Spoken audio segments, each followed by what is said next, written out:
Здравейте.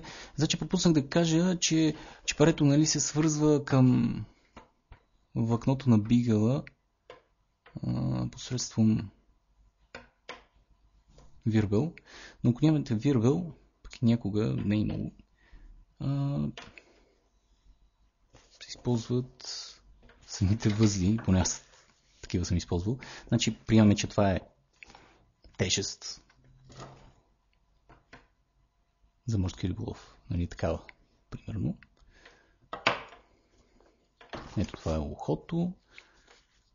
Тук все едно е вързана. Вече показах там в първото видео. Може би втората част. Да, втората част беше. И сега.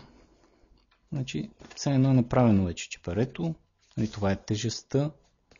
Все едно тук представете си, че вече са вързани куките. Най-накрая на основното трябва да се направи една примка. Така, само че тук с двойно възълче. За едно по-здрава.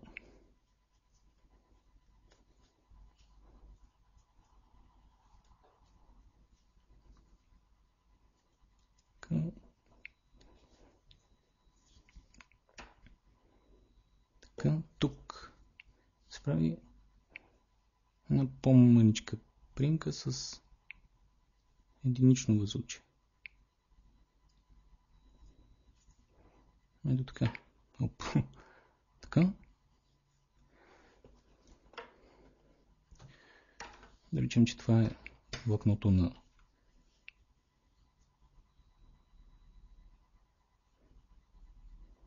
бигъла, казах, глупости говоря.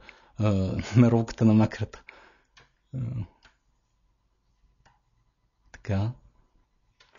Правим същото нещо. Двойно възълче на голямата примка.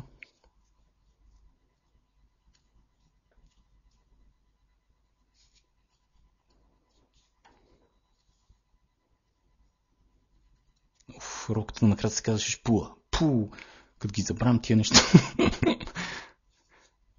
Тия термини са ми нови нещо. Така, както и да е. Значи, хващаме примката, която е над чепарето, което се предполага, че обикновено е по-тънко влакно, но тук са еднакви, няма значение. Прекарва се през голямата примка на влакното, което е на шпулата и се прави обикновено възълче. Не знам дали се вижда. Надявам се да се вижда. Така, това ще се затяга. То се затяга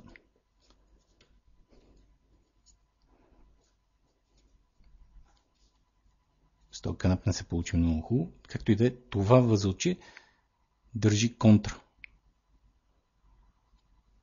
За да не се развържи цялата система. И става много здраво. Когато си тръгвате, хващате с една кука.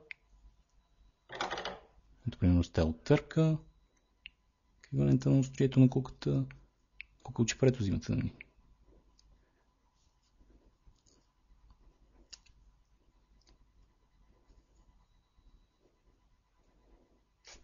Теглите.